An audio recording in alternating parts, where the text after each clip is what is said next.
Hey guys, what's going on? It's Yggdrasil and welcome back to another video. We all know that the Nintendo Direct just dropped a few hours ago, and I was incredibly surprised to see Xenoblade Chronicles 3 at the very end of it.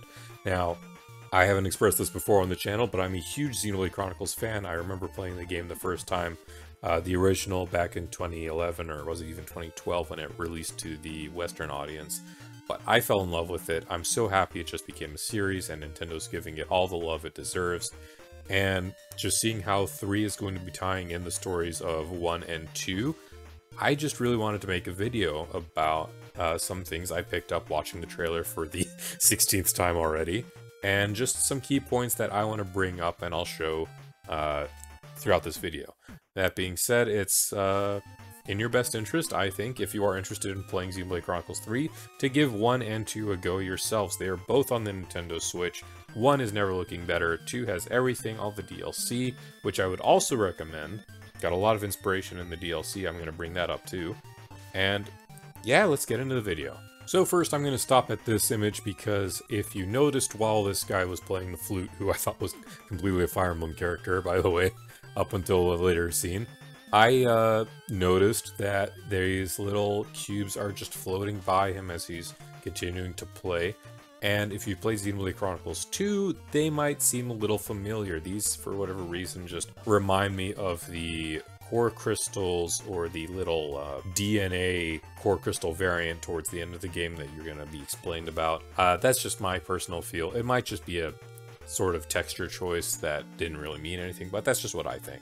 Alright, so now we got the troops running down the field, they got their guns blazing, they got their hard hats on, and they're just going to town, but it just reminds me of Xenoblade Chronicle 1's opening trailer, when you see these troops running around, going straight to the machines, but the machines are on our side now.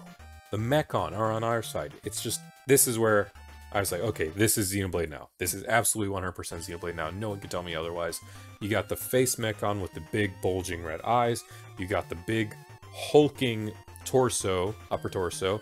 You got the almost like popped out legs. And it's just, the design is completely there. Anyone who's played Xenoblade Chronicles 1 knows their design choices with the Mechon. Now here we all know from Xenoblade Chronicles 2 who this person is. I will not say, however I will say she is a core member and a core part of the story. She has a little core on her chest, indicative of the core systems in Xenoblade Chronicles 2. I will not say any more than that. If you want to know more, you can play that game yourself. However, I will say I absolutely love what they did with her design in this game. Between the just sashes and the golden arcs on the silver metallic plating, this is just the spitting image of Torna from Xenoblade Chronicles 2. Really love that they just brought in that kind of theme with this character. Then over here on this image, after a few more characters are introduced, we have what looks like to me the great tree from Xenoblade Chronicles 2 up here on the left. I know there's another tree here on the right, but honestly, it might just be the way the camera is situated, something along the lines of that, but this feels very reminiscent of the Cliffs of Mortha, a place we journeyed to in Xenoblade Chronicles 2 that has this near exact vista. That's just what I get. Now obviously I don't need to tell you about this because any Xenoblade Chronicles 1 fan will know what Garplanes looks like, and oh boy, I cannot wait to explore it another time around, especially after this game, from the looks of things, seems to be taking place hundreds of years in the future, and just the sheer changes in the landmass, oh man. And speaking of Xenoblade Chronicles 1, this zone just shouts the Fallen Arm zone to me, 100%. At the very height of the Fallen Arm, there is a hidden landmark that you can see all of the area around you, and it is this zone with the teetering metal grates and this huge vista point over here. This looks like a little rare item sitting right here, huh? But I also wanted to bring to your attention the teeth-like formation here in the top left of the image. Just reminds me of one of the Titans from Xenoblade Chronicles 2. Most of them were fish-like or amphibian in nature, and that just, you know, it just was a dead giveaway to me. Very next cutaway, we get what's obviously the Mechonis' sword. It is just huge, it's out there, it's very recognizable to anyone who's played the original game, even for a little bit, because it was also in the cutscene there. That's where they had their first fight in that game, actually. Alright, so we got a couple vistas in those previous images that I couldn't really make sense of. However, here, you know, we got the dense foliage, we got the fog, we got the quad wing in the background. It just really reminds me of Magna Forest from Xenoblade Chronicles 1, and that's just what I think. Alright, so in the next image over here, we got a big boy that I don't know from either game what his reference is. However, the zone itself reminds me either of Aerith Sea with its, like, beach area from Xenoblade Chronicles 1, or the Leftherian Archipelago from Xenoblade Chronicles 2. I'm leaning towards Xenoblade Chronicles 1 just because of the spires in the background of the image. Very next image, same deal, shows the Aerith Sea area in earnest. We got the ether swimming above the water right there, so that's just what I think. Again, another kind of mob that I don't really know or can relate to from Xenoblade Chronicles 1 though, so interesting. So not really a reference to anything, I just think they love going crazy with the Notebond designs nowadays. And this guy just has the Rex hair, and that's all I can really say about these two. Now, I get strong vibes that it is my favorite character from Xenoblade Chronicles 1, meant to be here. But there's a few conflicting points. The bangs are there, the small head wings are there.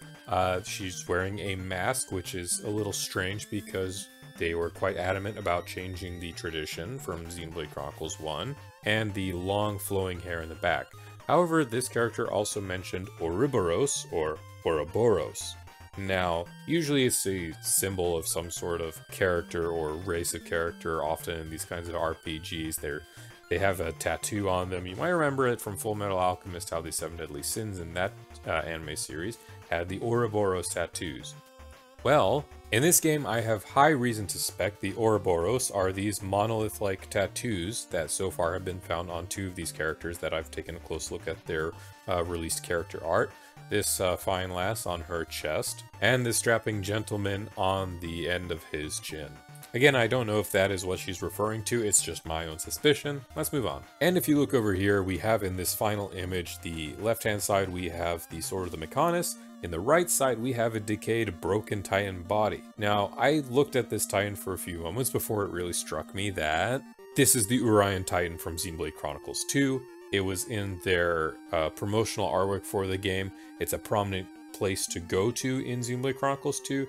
And just seeing the absolute state of the Titan in this new artwork just absolutely baffles me. It's just, I guess, a way to kind of see just how far in time this might be taking place. A couple hundred years at the very least, but either way, just the sheer scale that this game seems to promise, and just what they're doing with all these locales that we've come to love from 1 and 2, and they're not afraid to unabashedly take some of that and just leave it to ruin. Just amazing. Really amazing. And that's really all we know about it for right now. Xenoblade Chronicles 3 is set to appear in stores September 2022. I hope to get a large bundle. I know they usually tend to go for GameStop, but my hope is that the game has just branched out so widely now that they give the bundles out to places like Best Buy and Target, open it up for more people to get their hands on it, because we're in a scalper's market and I don't want to be scalped, please.